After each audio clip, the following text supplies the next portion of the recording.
Alerto mga Filipino senior citizens, ngayong January 22, 2026 na, apat na importanteng bagay makukuha nyo na. Mga benepisyong ito ating isa-isahin mamaya-maya. Hello mga ka-vlogs! Welcome dito sa aking YouTube channel. Magandang araw po sa lahat ng mga manonood. Saan po kayong dako sa mundo? Kumusta mga ka-vlogs? Eto ha, makinig mga lolo at lola dahil ngayong Huwebes, January 22, 2026, meron po tayong apat na mahalagang bagay na mangyayari. Makukuha ang mga benepisyong ito, mga ka-vlogs. Well, ito po ay ang pagkakaroon ng free webinar seminar, no, para sa ating mga nakakatanda na mga business owners, no, kung paano po magbigay ng diskwento para sa ating mga nakakatanda. So, ito po ay particular na magaganap, no, ngayong Huwebes, January 22, sa Kalinga, Apayao. So, mga taga-Kalinga, Apayao, na mga senior citizens, business owners, this is free para sa inyo, libreng webinar seminar para sa inyo, kung saan meron tayong dalawa na aasahan na speakers, no, dito sa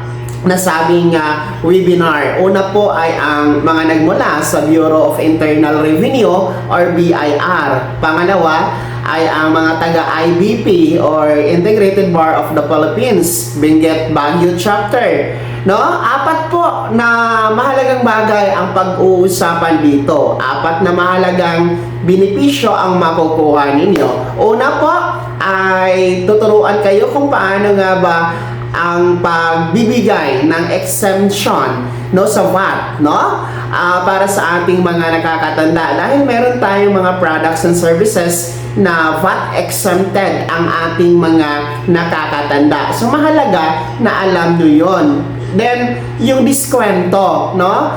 Kasi meron tayong mga particular discount, just like sa groceries, meron po yung allocable 5% discount per week. Then, yung ating tubig at kuryente, may 5% discount po yan. Other products and services, meron po yung inilaan na diskwento ayon po sa batas. Basta ang maximum po dyan is 20% discount. So, mahalaga po yan na i-discuss ng BIR.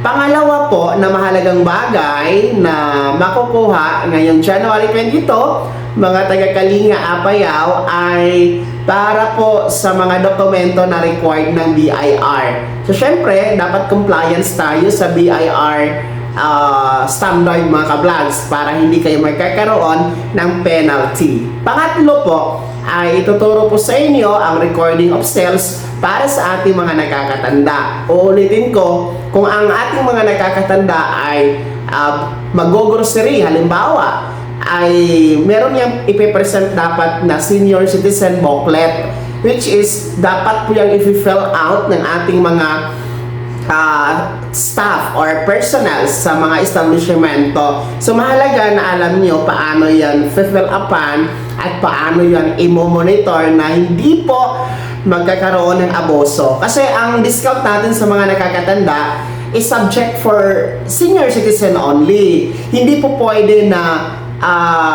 sakupin nito ang iba pang miyembro ng pamilya. So, dyan, ituturo po yan ng BIR, mga ka-vlogs. Well, last, no, pang-apat na mahalagang bagay na makukuha at mangyayari ngayong Huwebes, January 22, ay i-discuss naman po ng mga taga-Integrated Bar of the Philippines or IBP ang mga penalties para sa mga non-compliance. Kasi kapag hindi po kayo nagbibigay, mga business owners, ng diskwento at pribilehiyo para sa ating mga nakakatanda, meron po yung nakalaan na kaparusahan, penalty para po sa mga hindi sumusunod na magbigay ng diskwento, no, para sa ating mga nakakatanda. So, mahalaga din po yan na alam nyo. Well, lahat ng yan magaganap po during the free webinar seminar for discounts for senior citizens, business owners.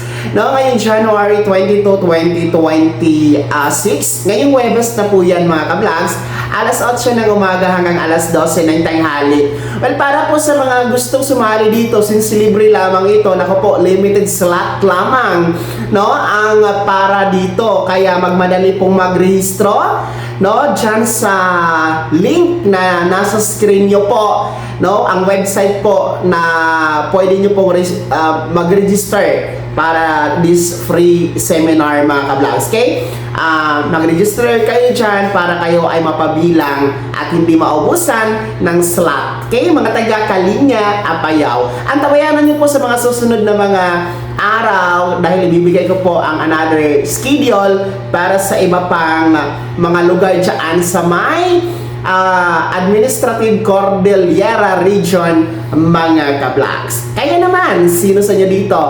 Ang mga taga-Kalinga, Apayao, shoutout po sa inyo dyan. Meron po ba? Ibahagi niyo po sa comment section na nasa baba. Pag-ilagay ng buong pangalan at kung taga saan kayo dyan sa Kalinga, Apayao, mga ka-vlogs. Kung bago ka pa lang sa aking channel, o di kaya di ka pa nakasubscribe, i-click niyo muna at subscribe button na nasa baba. Huwag kalimutan na pindutin ang notification bell, ilagay sa all para una ka sa mga balitang i-upload ko. Maraming salamat po. God bless. Mag-ingat mga ka-vlogs.